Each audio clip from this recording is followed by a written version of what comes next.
Welcome to the LawFi DAO third workshop in the Digital Organization Design series facilitated by Multilateral Group. We have Duncan, Andrew, Will and Grant here representing Multilateral, so thank you again. I would like to acknowledge the traditional custodians of the land from which we all meet today and extend our respect to elders past, present and emerging. We've got a big program ahead of us for our last session, and I'll hand over to the Multilateral team to kick us off. Over to you.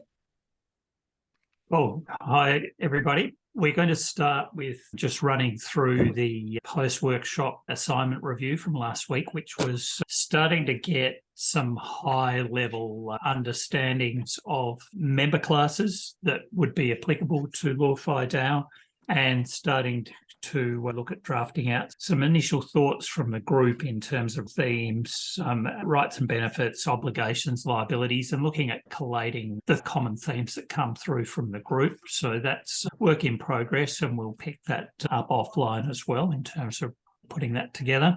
Then we're going to work through the member class functionality, which Duncan will take the lead on the majority of that, and we'll start to drill down a little bit on some of the component parts that make up that functionality around T's and C's, contracts, what sort of service scopes we need to look at, the delivery thereof, and also start breaking down some of the authorities and delegations and identities and accountabilities, some of which are all areas that are, from the feedback we're seeing at the moment, concerns from regulators as to how these sorts of things will be dealt with. We'll work through some of our solution thoughts there.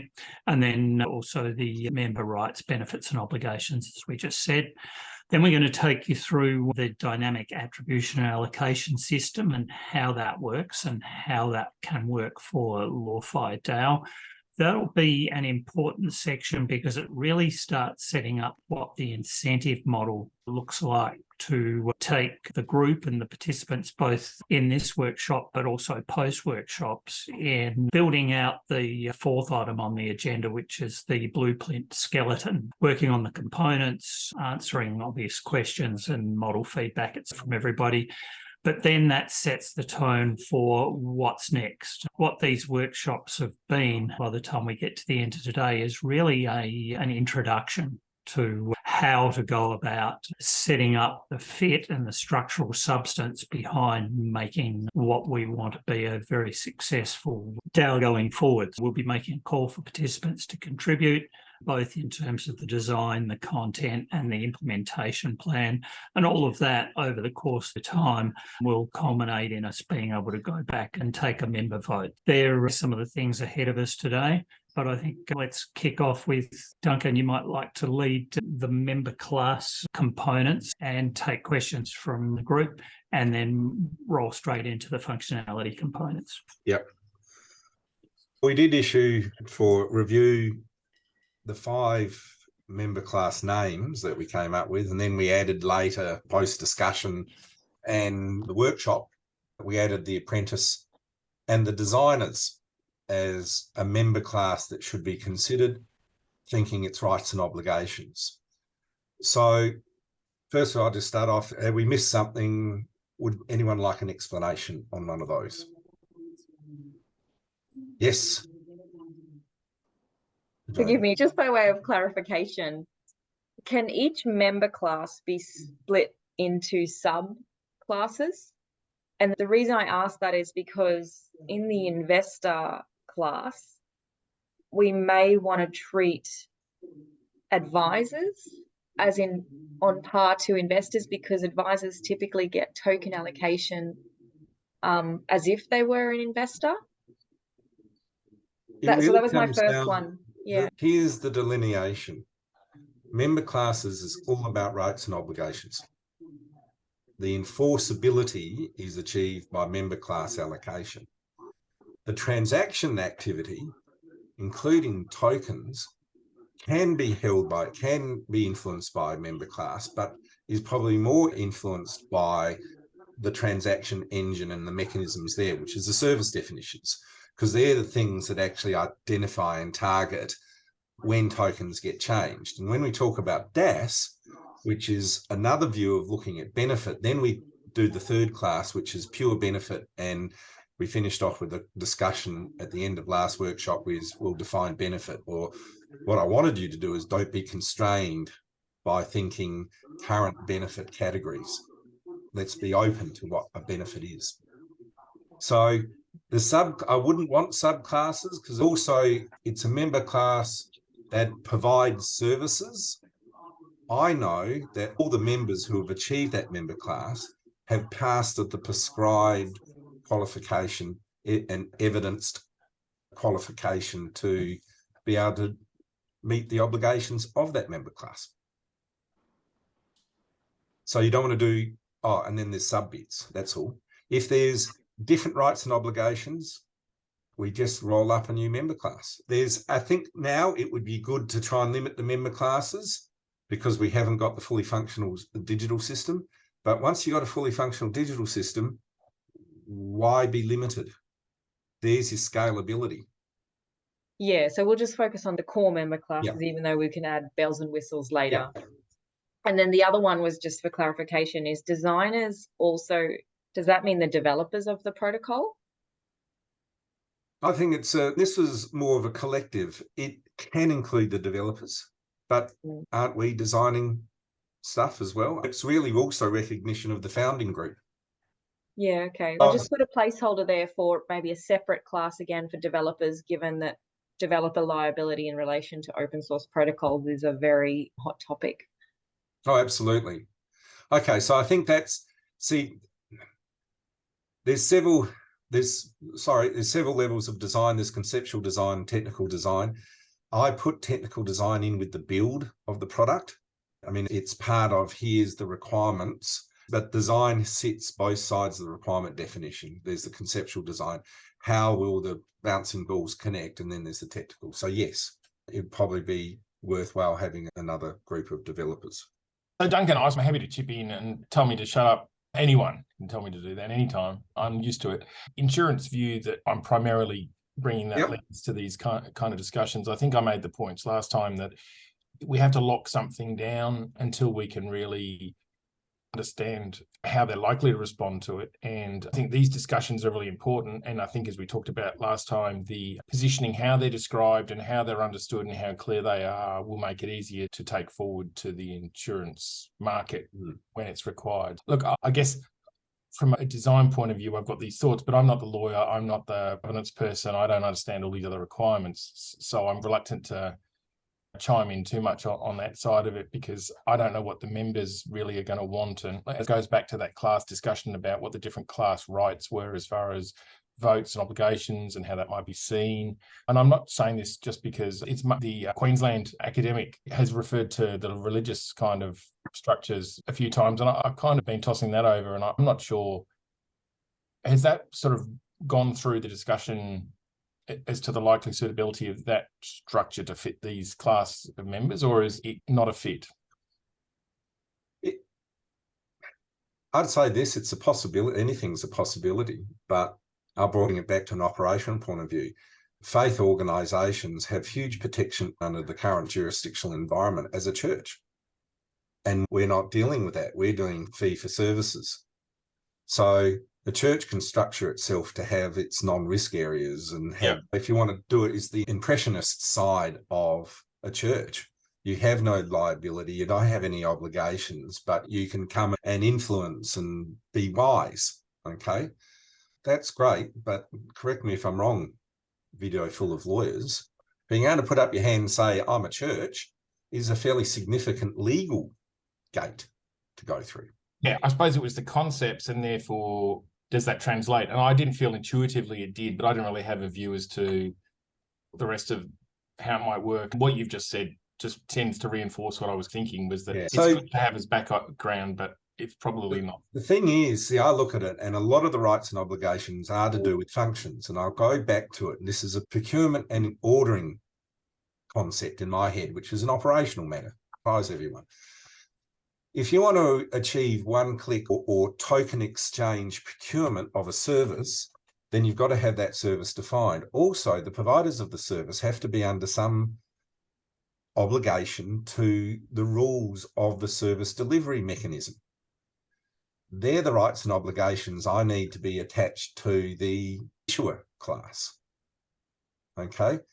The consumer, similar again, you can't go into an online system and start purchasing something without agreeing to the terms and conditions of that marketplace. We're trying to establish the equivalent in a DAO. And we're doing this with stakeholder groups and specialized rights and obligations to enable then use of a token or one-click procurement, as well as all the other rights, as well as the voting rights, as well as the incentive rights. We got to take the blinker off and think really laterally for the operational efficiency. Multilaterally even. Yes, I was corrected last time. Thank you very much. Yes, William. Picked up, Alex. You get nothing. I was going to give... But yeah, so it's think laterally in terms of if you've got a whole lot of things agreed to prior to actually making an order or making a decision, the automation is in the preparation, not at the time of decision. Clear what they're about, and then it's going to be an exercise outside of this workshop to actually drill down with the people who want to have the legal representation to actually start constructing it. The way I described this to Joni earlier is this is a master services agreement construct where we're really setting up a deed and then that engagement, then the order mechanism. And what we're wanting to try and do is have categories of delivery within the master services agreement. And therefore not everyone is obligated to all the conditions, only the things that relate to them. So I think that's an exercise outside of that. Service scope and delivery. Service definitions. Now, this gets down, Andrew, to some of our discussions on prioritisation too, but service delivery here is some fundamental decisions need to be made. Are we selling, is it a business to consumer mandate? Are we selling to the public, i.e. non-members? Yes or no? If not, then things are a little bit easier because we've got membership onboarding and we can have default T's and C's as part of that onboarding. If we're issuing to a public, then we're in a regulated environment where we have to provide at the point of purchase all the information we are obliged to provide so the member of the public can pick it up. See, we can shortcut that if we make them members. It's just a thought, it's a consideration. And I'll just add to this, forgive me, that in the DAO model law, the approach is that if somebody becomes a member without their knowing it, so maybe they've bought a pay to rely product, actually the sort of bylaws of the DAO should say that a person doesn't become an actual member until they've participated and confirmed their membership by participating in some sort of governance behavior or other sort of operational behavior. So it's a latent thing until the person actively engages, so as not to spread liability. Yeah, no, it's very similar to cooperative law, which is the same. You have to have active participation in the purpose in that situation. Here with the DAO, we want active participation in the governance and or operation. So that's fine. But I'm just saying, no, it is, we don't want to sell this to anyone. We actually only want to sell this to members, and they have to onboard as a member, acknowledge, we collect evidence and acknowledge that they are a member of the DAO to get access to the services. So it's actually a commercial decision of the DAO. But does that depend on how you define member and what rights you give a member? We go a bit of a circle. Use of the platform and sign some terms and conditions, no doubt, or read a smart contract or whatever it is, without being designated a member. But I actually am a member of the community, so it depends what. Do you want to reserve the term member for a governance kind of function? It depends if we can. I don't think so. I don't want to, but we might be forced to in some jurisdictions based on the upcoming, yet to be done regulation.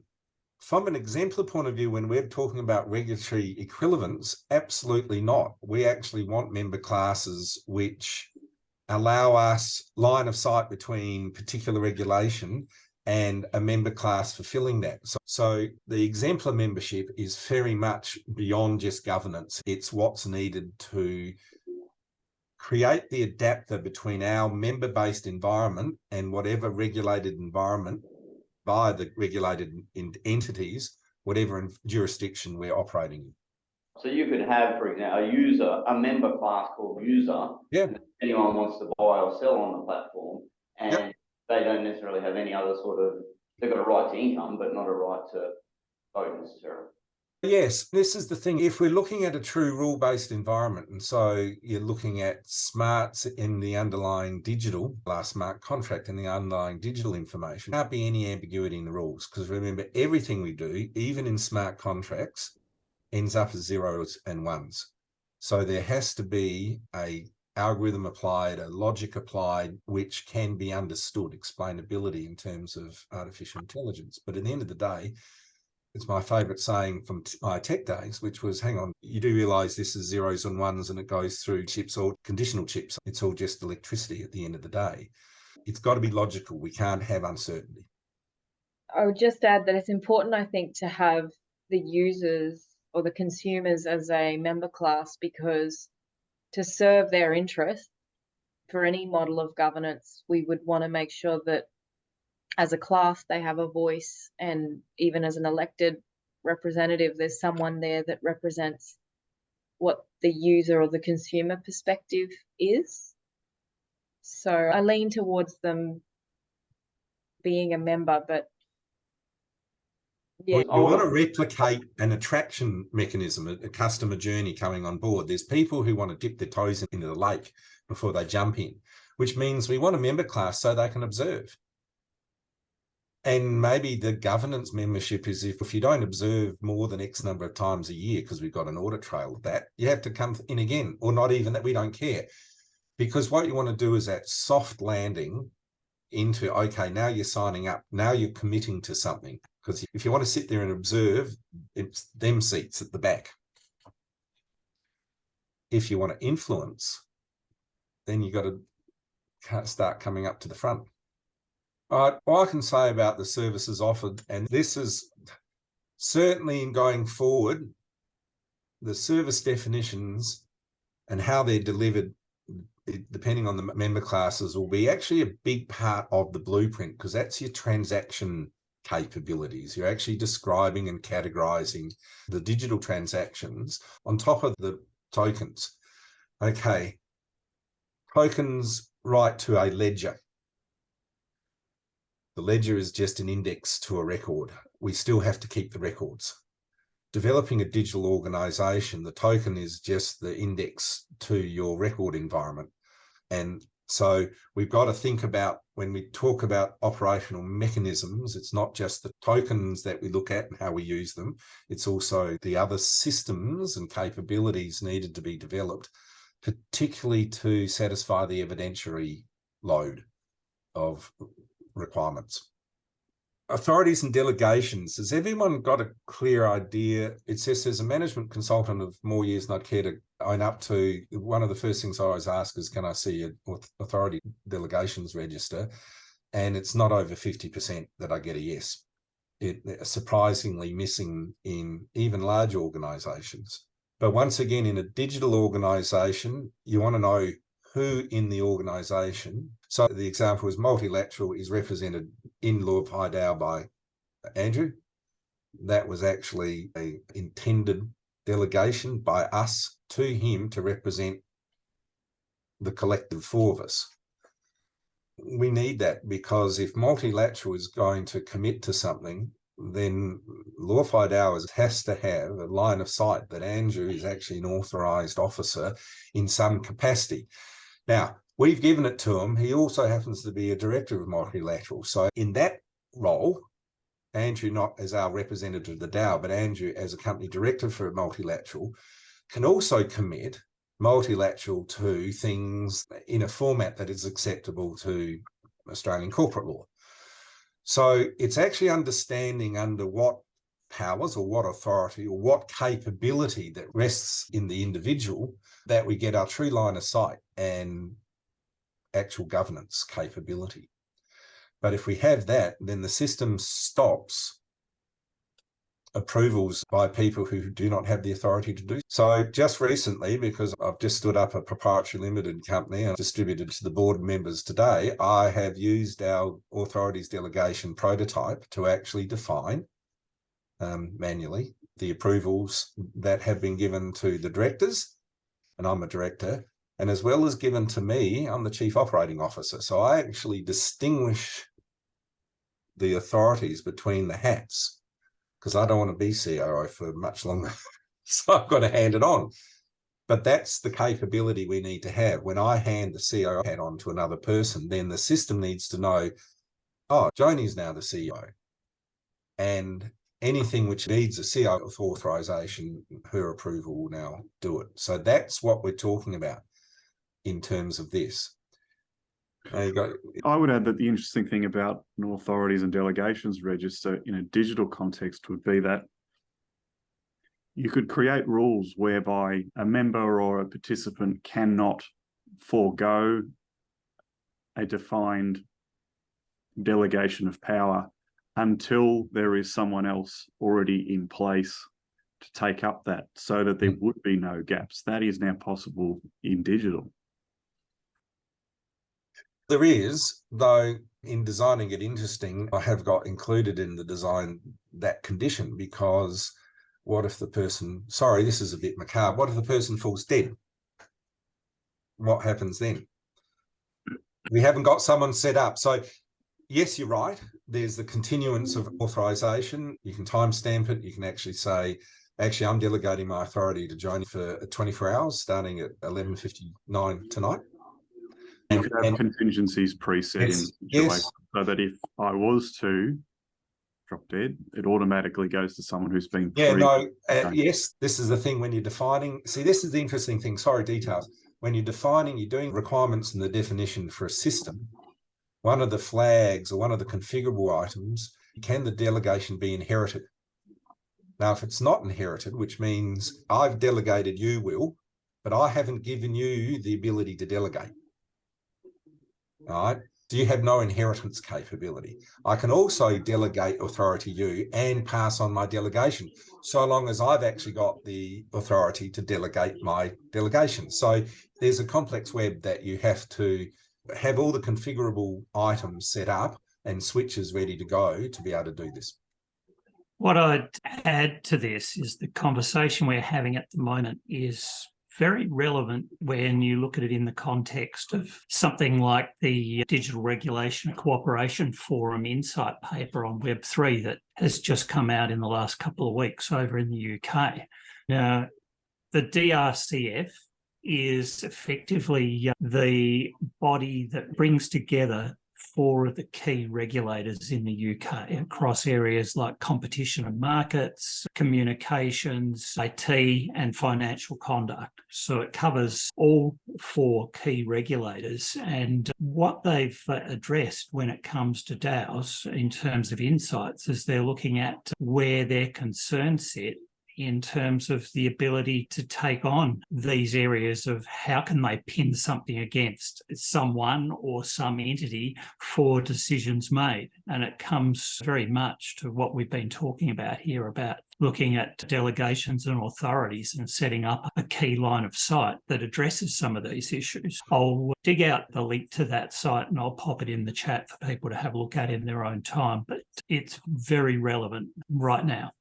Greg, if you and Dacom were a member of LawFi DAO as an investor, what benefits would you hope to see, and what obligations do you think should be associated with that? Should you have a limitation of liability if you're just providing capital and not helping with the business side or operational side of things? What do you think? Yeah, if it's a purely funding contribution. See, I step back and look at it. There's three things that are happening. There's the users, there's the governance, and there's like contributors to the operation. That's how I see conceptualize it for myself. and not all of them want to vote on everything or participate in everything. So I think there's almost like the contributors to the DAO could be employees or contractors or service providers or people offering loans or funding or this sort of thing. And it comes to be more a contractual relationship with the DAO. Now, the details of what every contract looks like for each of those different streams, I don't know, but as a pure funder, I'd expect you just have some sort of commercial return arrangement, whether it's interest-based or revenue-based on the two, but I wouldn't expect it as you'd actually have any obligation beyond providing the... Yeah, got it. And Greg Oakford, the Picking on Greg series of this workshop.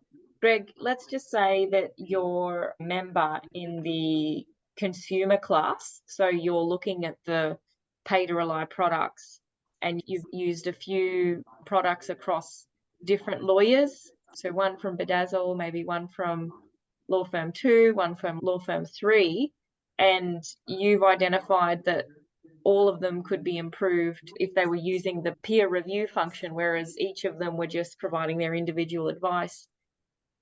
That's just one scenario, but if you put yourself in the position of one of the people relying on this product, in what ways would you want to give that feedback, or might you be hesitant to pay to rely? Does anything come to mind? I think you originally asked me about liability as a consumer, is that right? Like, I would be very hesitant if I'm a consumer. I was hesitant just to join this DAO, Joni, because I just don't know enough about DAOs. I'm not a lawyer. I don't come from that field. I don't spend my time looking at 50-page reports. Unfortunately, I know you guys can digest those pretty well, but I'm a content creator from probably more of an audio visual social media perspective. Yeah, I would have a lot of hesitation as a consumer if I was somehow entangled into some type of legalities that involve a DAO. I don't know. Yeah, that would be my take. It's a realistic take, and it tells me that with the consumer member class, then we either say you're not a member just by virtue of providing those products, using those products, or back to what I said originally, that you're not a member unless you activate or actively choose to be involved in governance because you've, say, bought 3 of the pay-to-rely products. So it seems to be consistent with your feedback. You're potentially going to get a lot of people that are Anons, right? Is that going to be allowable? I don't know if that's been discussed before or not. There's 2 things to respond to that. The straight answer is yes. Pseudonyms is a crucial part of Web3. But I'll put it to this. Multilateral Group is a pseudonym for 4 individuals, is it not? We like to present ourselves as a collective set of capabilities. So even in a business sense, we've got to handle pseudonyms. Now, the only thing is if we are required by regulation to anti-money laundering or know your customer, we can do that. Then once again, a parameter setting, whether it's just the pseudonym which is available to the rest of the membership or the world, or it's your choice. Now, how do you want to be known by your pseudonym? But inside the DAO, inside the ecosystem, if you're in a member class which is transacting in such a manner that regulated data needs to be collected, it needs to be collected. End of story. The other thing I was going to say is user class. What are loyalty programs? But just a form of user member class. The only liabilities is you got to follow these bouncing balls to get the royalty points. That's member. Isn't that parting? You're providing feedback. So once again, can't governance be the opportunity to provide feedback? I think that's probably into the impressionist class. So you want to make an impression, but that's it. And you're not really sure what will be done with it, but you're happy to take the 1 minute or maybe more to give your feedback. And it may mean that you stay along to see how it's dealt with, and that might allow you to continue to use the pay-to-rely products or be further involved with LawFi DAO. Or it can just mean that we'll part ways and not have anything to do with each other again, but they've still had an impression on the direction of the DAO, and with no obligation to follow up after making that impression. But I think that's probably my inclination on where it falls and putting it on par to a loyalty program. Yeah, Alana, as a potential lawyer and law firm that could provide pay-to-rely products, what would mean you're hesitant to come on board as that class of member, as an issuer, as it's been described in the table? Or any other category. Don't let me define you. Not so much in terms of the category, but I think it highlights something that Greg O mentioned as well, and that in terms of my obligations as a lawyer, what really I can and can't be doing. So I think we'd have to look back on the Law Institute's rules around providing legal advice and how I might be restricted in that way. But even simple process-based aspects of giving legal advice. How do we provide fee estimates? Who decides those? Yeah, the nature of the advice we give. All those kind of considerations from the perspective of what are our compliance obligations as lawyers, I think really have to be looked at. And perhaps they're ones that we should probably look at sooner rather than later, just because it would be a pain to set up a whole process and then know that it's not actually something or a way in which we can deliver. So yeah, so that's my thoughts in terms of lawyers and our obligations. In terms of these consumer groups, I'm a lawyer who usually works with people who have never worked with a lawyer before or have very limited knowledge of what it means to provide legal advice and how we might be restrained in doing that as lawyers. So I think it's more of an educational piece as well that we'd have to provide and think about how we can do that in the most effective way. Could we use the DAO structure to rethink how we communicate what we actually do? Yeah, just thinking off the top of my head. I guess I've always got people who are not familiar with getting legal advice on my mind and how we can make the process easy and not intimidating for them. Maybe that goes for the whole DAO aspect as well. So if we want to be able to involve people who are not familiar with DAOs but need enough information to make the right decisions about whether it's worth it for them, then how do we actually provide that? Can we use the structure, the DAO structure, in some creative way to do that? Yeah, I love it. And actually, I don't know if you saw, maybe many of you saw the post a few days ago by the 101 group, and they had launched a Learn to Earn program about a year ago, and they've just came out with an announcement that said, we think the Learn to Earn model will fail. And anything to do with incentives based on earning ERC20 tokens. And based on the research that they've done, and it aligns to what you're saying, Alana, that incentives, not necessarily token incentives, but how this is done in a DAO, it needs to follow these few things. There's individual motivation, and then when the DAO comes in is the interpersonal motivation. So I'm just literally reading off this, I screen capped it, but under the interpersonal motivation, the factors are competition, cooperation, and recognition. And so how we might foster those three elements as what might draw a person to the DAO and keep them in based on the walks of life that they've come from or that they're in at the moment. So I don't know how it relates to ERC20 token incentives. We can take that offline, Alana, and maybe brainstorm a bit. There's similar designs. This is incentive designing, because at the end of the day, the mechanics of the incentive delivery is different, but it's now digital.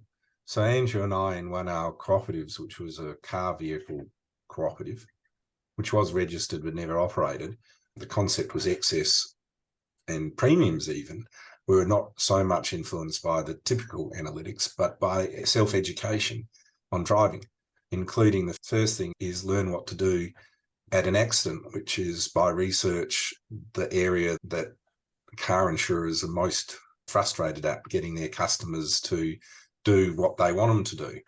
So our concept as an incentivification was do this education course, because you do that online education, however long, your excess reduces by a half.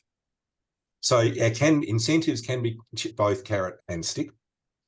But you're right, it's then getting down to people who actually know about incentive designing, and incentive designing is about as hard as policy designing. I'd like to pick up on I think you've hit a couple of nails on the head, and it's a great segue to one of the topics I wanted to introduce, and I didn't know where in this conversation it would be, but I think now is a good time for it, and that's designing our purpose.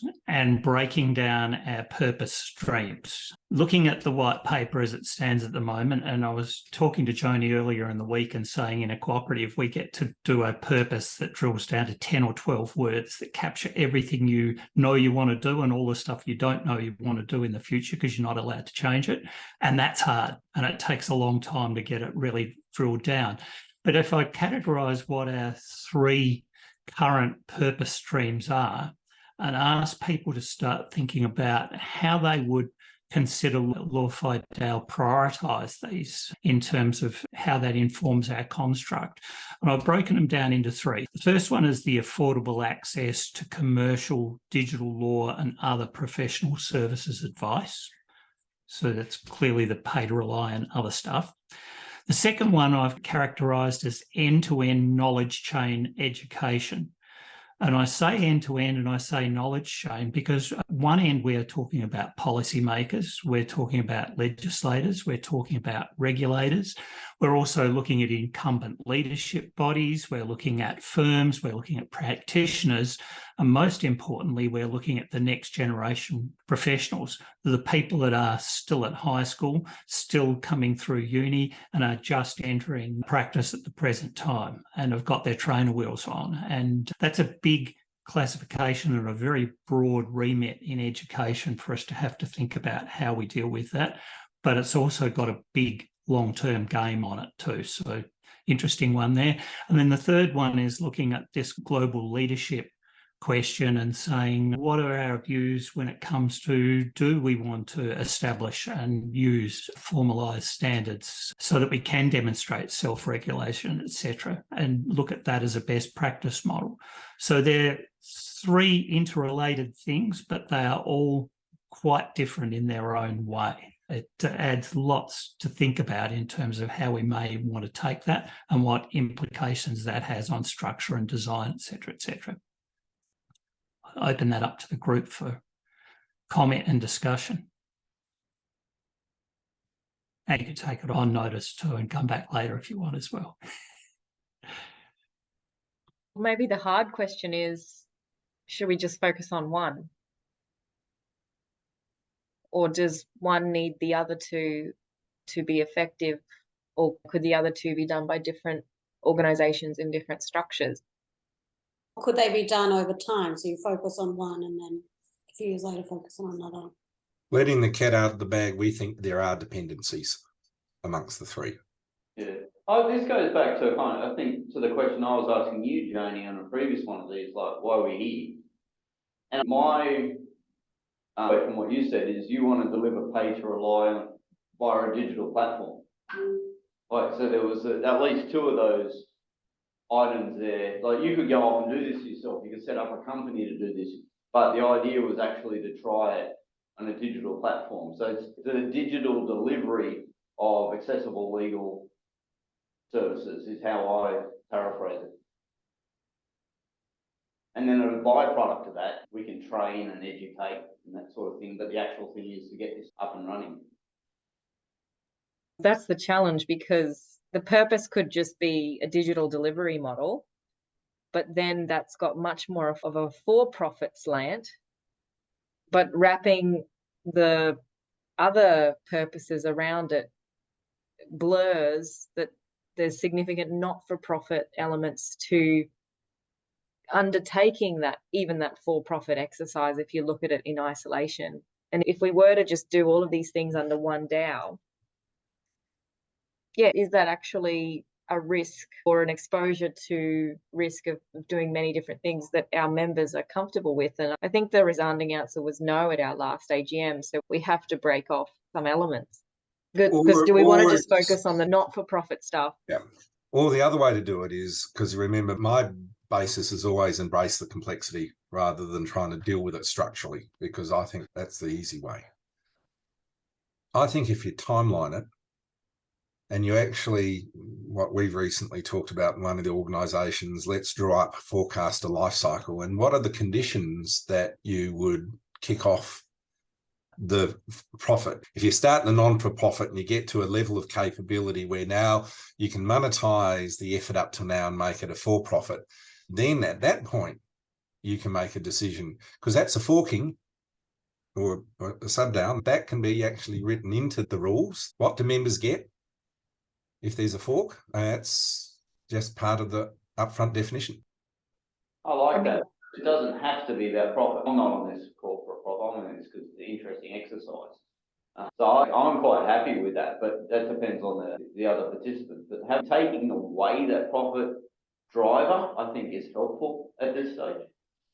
Yeah, but bringing that back down to how do we raise capital, it basically means debt instrument where any returns made from switching on the platform are made by way of interest repayments and not any dividend-like return. Each issuer still gets their revenue through engaging with the pay-to-rely model, but there's no platform revenue, so to speak, unless we also switch on the insurance pool, and it's not a form of revenue, it's just a form of reserve, which could be subject to tax. So yeah, we get back into structuring. But that's the regulator adapter, because Yeah. if we set it up and then say at some stage, because what's a not-for-profit? It's not a not-for-profit, it's not for loss, and what it really is not for distribution. So what's the difference?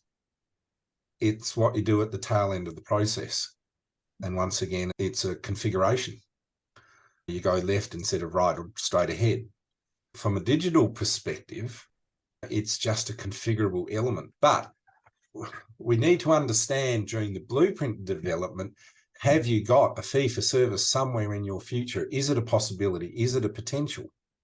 Because we want to make sure we include all the fundamental elements that will allow that to be turned on without us completely re-engineering the environment, which is what you would have to do if you went centralized. Hey, we're just opening another shop front.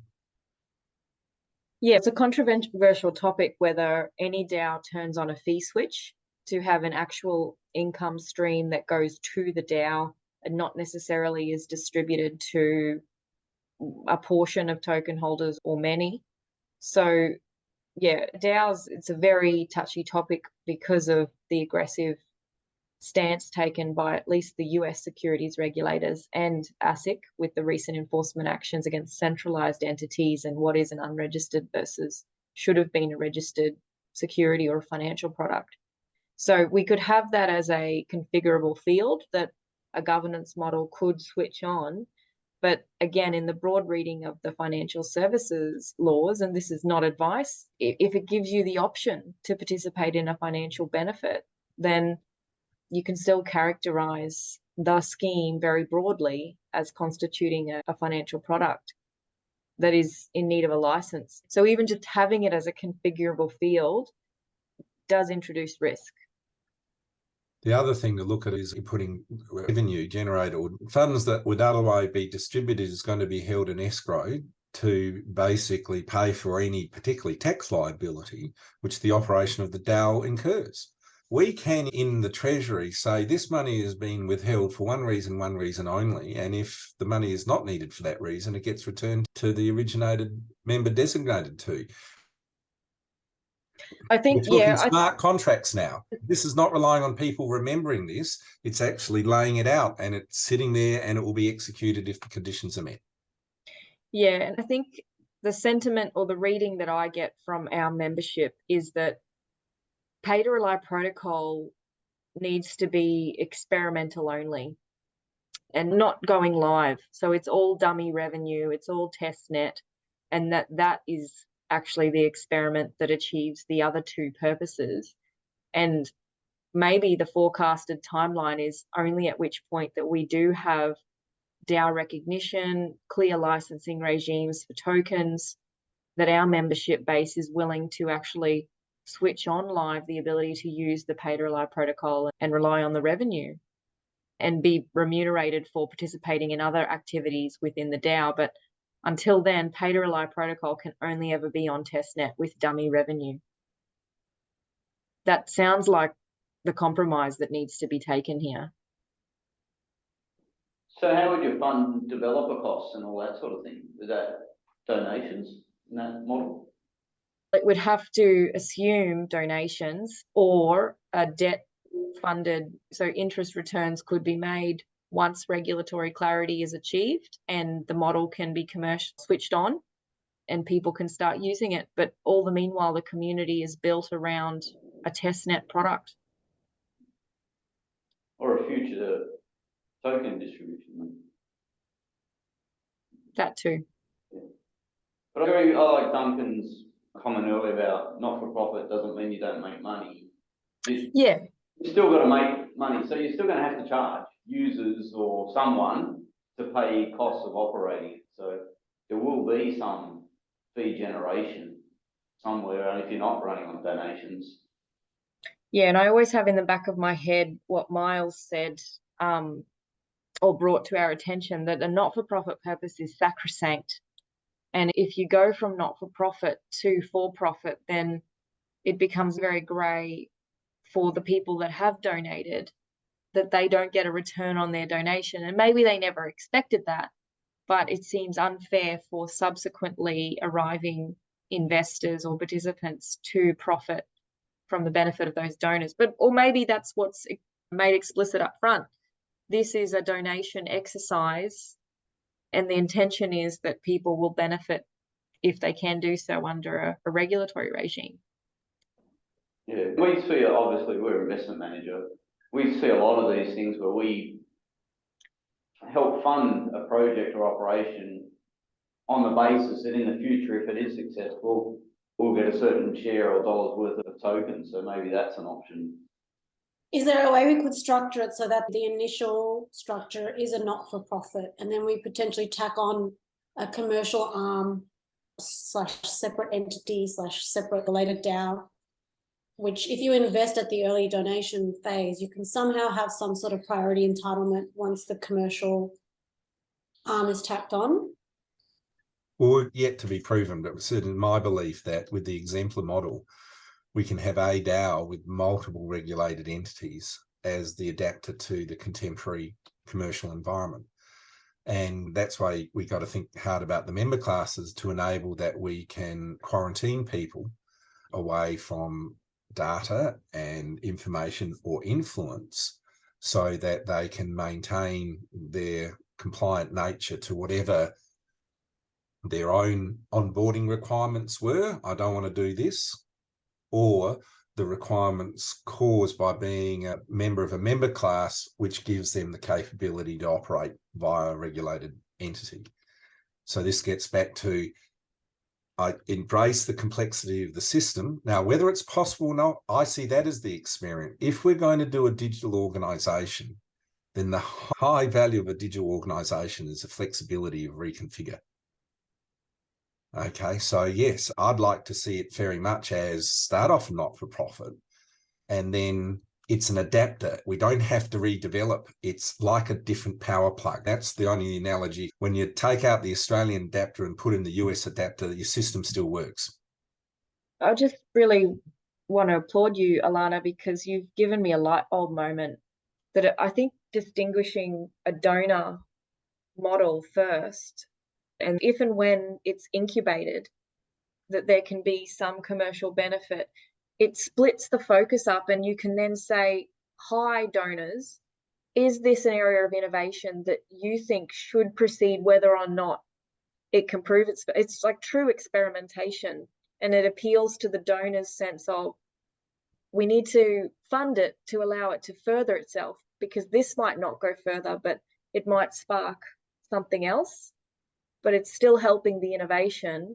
And if it's incubated and it can go further, then almost the DAO can formally be recognized and deployed, and you can proceed with the commercial model, including the DAO's TGE event, token generation event. Sorry, I don't mean to use acronyms. But what about that perspective? Because I think that would appeal to policymakers too, because they are so fearful that anybody can just with a click of the button put protocols out in the world and not responsibly. And so what we might see are sandbox environments and incubators anyway that look into what code is being built before it can actually be released into the world, available to retail consumers. So just thank you, Alana. You helped something switch on. Yes, I kind of feel like I'm coming from the sidelines, because a lot of this I'm not too familiar with a lot of the corporate stuff. But I think from my experiences, because I do a lot with NFTs, and if I think of the way NFT projects are set up, the idea is you buy one, it gives you access to the community, you get certain entitlements, you get priority access to another NFT. So it all adds on. The more you do, the more you get, and more of a step-by-step process rather than a here's everything in one go. Yeah, no, absolutely. Right. Joni, we need to talk about DAAS. We have said several times during the presentation that there's this magical bucket called DAAS, which can solve a lot of problems. But it is a situation where we believe, and we're in the process of prototyping it with contemporary incentive programs. We've designed a 3-stage or 3-algorithm process. So one of the things to understand is a token allocation is a single algorithm. You get a token, the algorithm of protocol is run, it's done. What we've done is actually a sequence of 3. And the middle one is a sequence which awards people potential attribution. So the DAAS environment is something where we believe we can start upfront defining with a great deal of accuracy exactly how benefit and liability can be planned for in a particular environment. So I think the way, Andrew, my issue is I talk algorithms and the possibility of sequenced algorithms, but I'll hand over to our customer journey person to talk about what that means for the rest of us.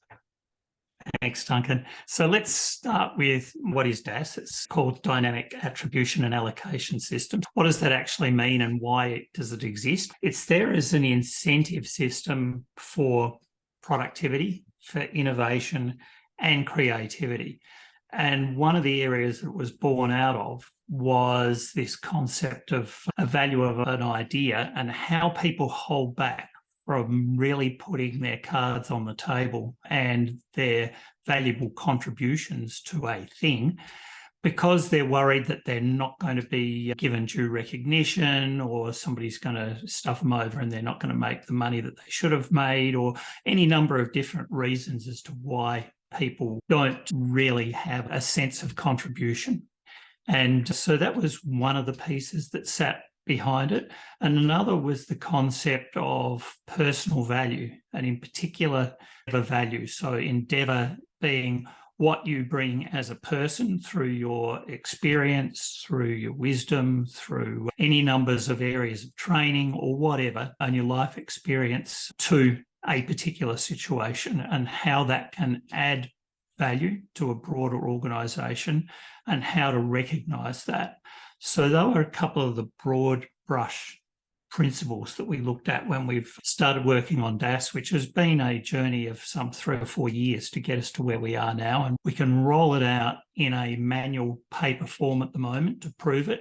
And over time, because of the overall levels of complexity that can be involved here, we see this as over time developing into an AI suitable program to be able to weigh people's personal value. And in the DAO world, we've looked at the fact that if DAOs as a new type of entity, really that, why are they any different than before corporates started life hundreds of years ago, or cooperatives years before that?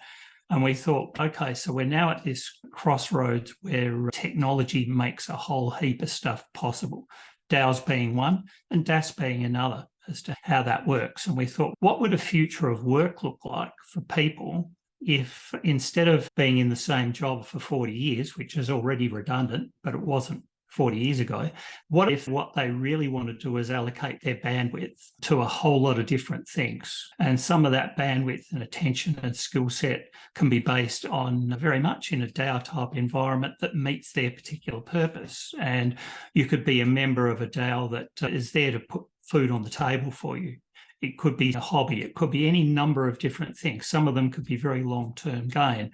But how do you pull together all the different areas of contribution you put into these things, and how do you capture that as something that you can carry forward with you as an asset to yourself, be it a reputational asset or a financial asset. And those were some of the cornerstone elements that came into the being of DAOs. So fundamentally, what it does is it looks at how do we value something? What sort of contributions can you make to, and let's call it a project in this particular case, and let's call it the LawFi DAO project, but it could be any number of projects. So what are the contribution categories that you can contribute from? And we've worked up a long list of some of the different areas that you could contribute at. And some would have more value to the project than others, as you can understand. So there needs to be a weighting system going into how those contributions relate going forward. If you think of something like a share bonus pool, would be a very simple way of thinking about what do people have to do to get their particular percentage out of a pool. And there we're looking at the benefit side. But the other part of DAS is for every benefit, we can also have on the other side of ledger whether there's a liability or not, which plays to the insurance component. So depending on what contribution layer you're coming into, what the risk assessments of that are, and what does that correspond to in terms of a liability within the framework or not. Sometimes there wouldn't be. Sometimes there'd just be a reputation. But of course, you could also have reputational damage. So there's always a positive, negative. So that gives you the broad brush of what do we value? And that's a list of contribution, and we pick and choose. As LawFi DAO, we'd go through and we pick and choose which of those contribution categories are relevant to our needs. The next piece is what do we measure? And this is what we call the attribution layer. Again, we can do this manually, or we can do this through smart contract, and we can do it with an algorithm to award what will ultimately be a benefit token for certain attributions that you put your contribution to. Now, that's important to say at this point. The token at this level doesn't have any intrinsic token value. It is just a unit within a whole. And we can put rules around that, how many tokens there are for a particular area. Let's call it a benefit token, but it could be in other forms as well. And it's providing a weighted promised value for doing something, but there needs to be a trigger event for it to actually, with another algorithm, to actually generate that distribution piece, that allocation element. So if nothing happens, you sit on this no intrinsic value token, and it means nothing. It sits in your wallet or your profile through your onboarding system, and it goes nowhere.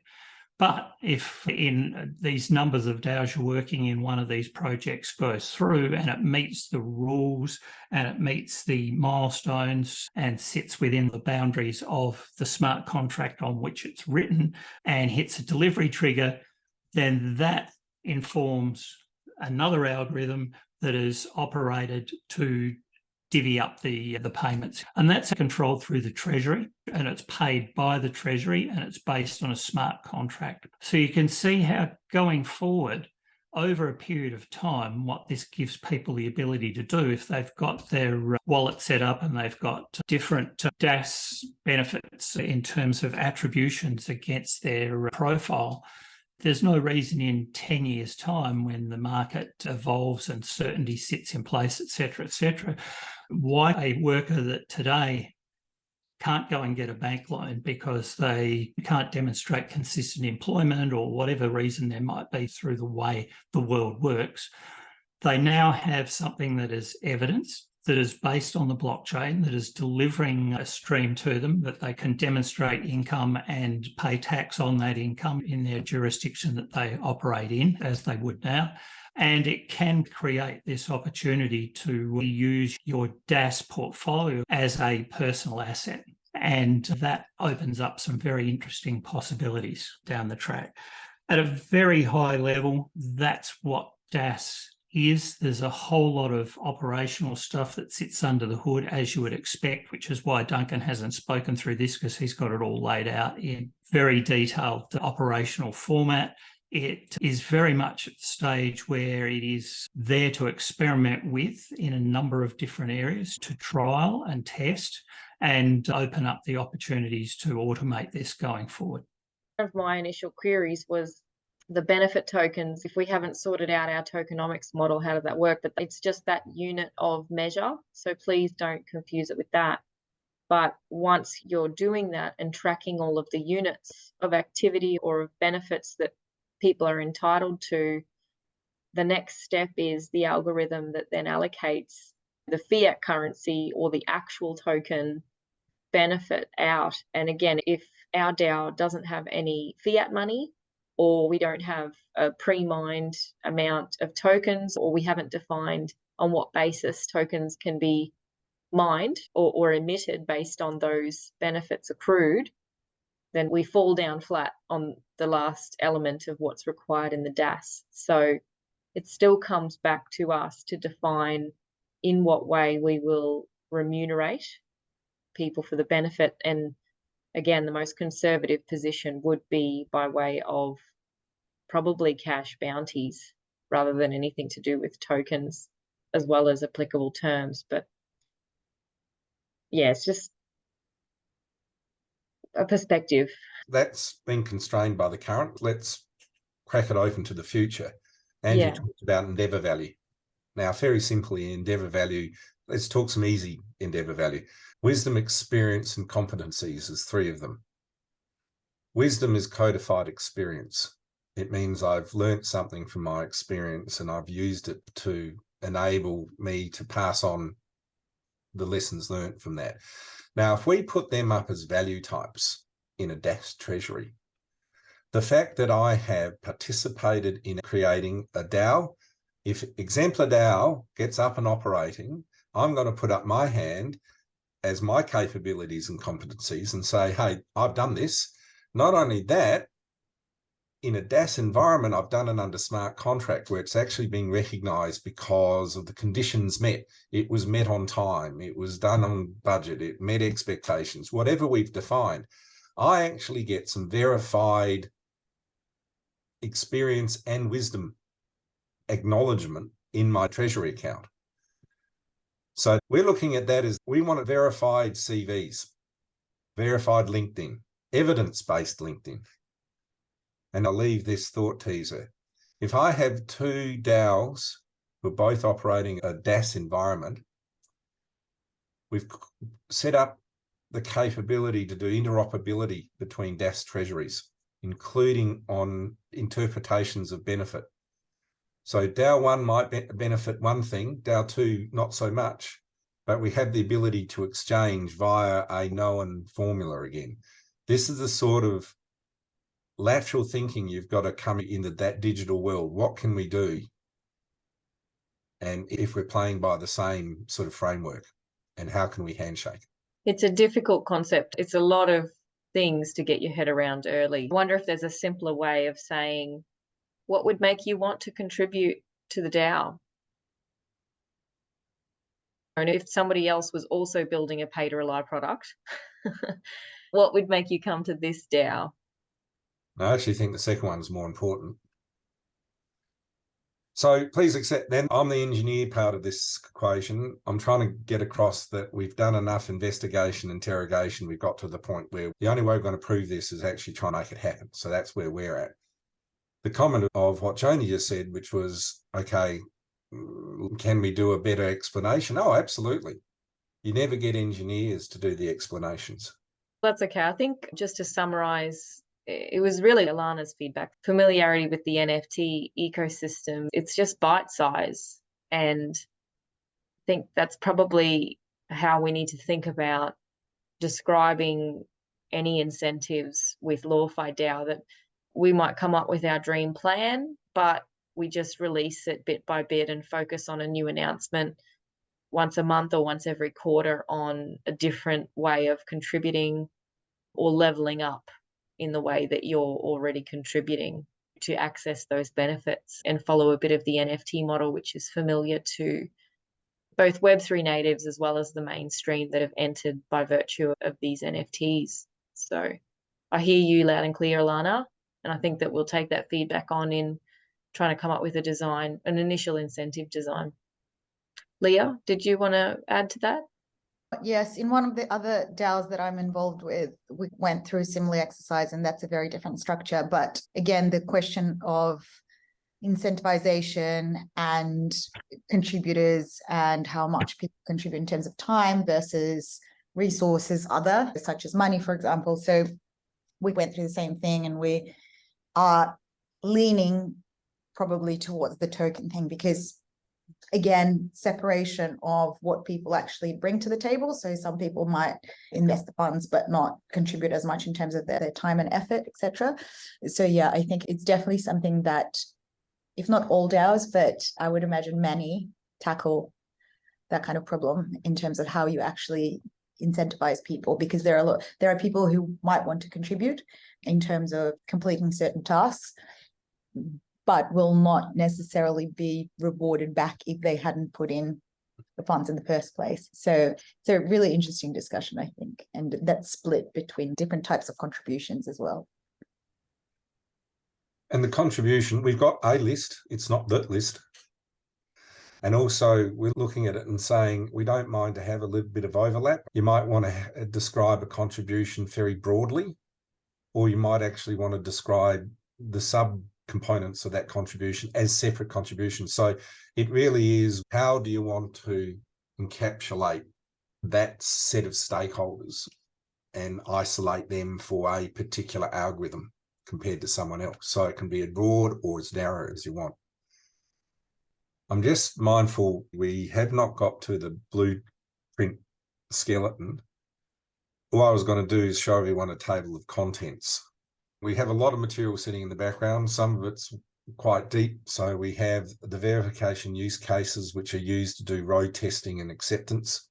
We have its operational footprint. So what operational models or model class options you're looking to consider, and understanding what jurisdictions you want to register in, what jurisdictions the members will be in, the purpose statement, which we talked about today. Then the rights and obligations split into two. There's the core rights and obligations. So they're the rights and obligations of flat membership. Now that can be very light because we might have a non-invasive membership conditions. You're there as an observer. Or you might have a DAO. So you remember, it's not just LawFi DAO we have to design for, it's everything. Or you might have a DAO which actually has quite restrictive membership conditions. And then you set down, as we've done, you'd start looking at the member classes. The operational model is basically split into functions, accountability scopes, which is what we're talking about, the authority delegations, the service definitions, and exactly what regulated entities do you wish to stand up. The integration completeness, the verification use cases, we have got a work in progress workflow for doing this. And very early on, it identified that the verification use case was something that had to be done up front and then continually re-presented to the blueprint to make sure we're on track. Those are called road tests within the blueprint environment. And then final thing, once we've got our final draft, that has to be formally accepted. And that acceptance certification or certification needs to be presented to the membership as part of the voting package to proceed or not. And just to answer the question that came through about how much we would expect to raise from a donor class, it would rely on going through what the roadmap is, at least to do a year or two, maybe a 5-year horizon of educational activities and the activities that fulfill those other two purposes while the pay-to-rely protocol stays in testnet mode. So some people may be willing to only fund for a 2-year period. Others may be willing to fund for a longer period. But yeah, it's not defined. We would still need to do a budget around what is reasonable. And then in terms of how much we could implement would depend on how much was actually raised at a particular time. So lots of contingencies, but we'll take all of the information that we've gained from your great insights and participation over these 3 workshops, and there will be further communications around next steps insofar as the digital organisation design process and a bit of wrap up. You will each receive an email with instructions to claim your POAP for participation. That's likely to come next week. And we will stay tuned on the LawFi DAO socials. So that's the LinkedIn, Twitter, and console, because the community calls will likely kick off again in the next few weeks thank you again for your participation, and I'll just hand over to Andrew on behalf of Multilateral Group to say some closing words. Thanks, Joni. Thank you, everybody who's been here for the workshops of the last 3 weeks. We really do appreciate your attendance and your attention and your feedback. This whole exercise, as you can see, is very much first steps on bringing corroboration through good design. And really the next steps will be looking at that call for participation in helping with the blueprint design, content and implementation. As Joni said, there'll be emails that come out over the next week or so and really give some thought as to where you would like to get involved. And we'll also discuss offline how DAAS might be able to be applied against this very next exercise as an experiment in itself. I think there's some work we could look at doing there as well. Thanks very much for attending, and we'll see you all in community calls when they resume in the next couple of weeks. Thanks, everybody. Big clap to Multilateral Group for all the effort and taking us through. Rest up, reflect, and we'll see you soon. Thanks very much. Thanks all. Cheers. Everyone. Bye-bye.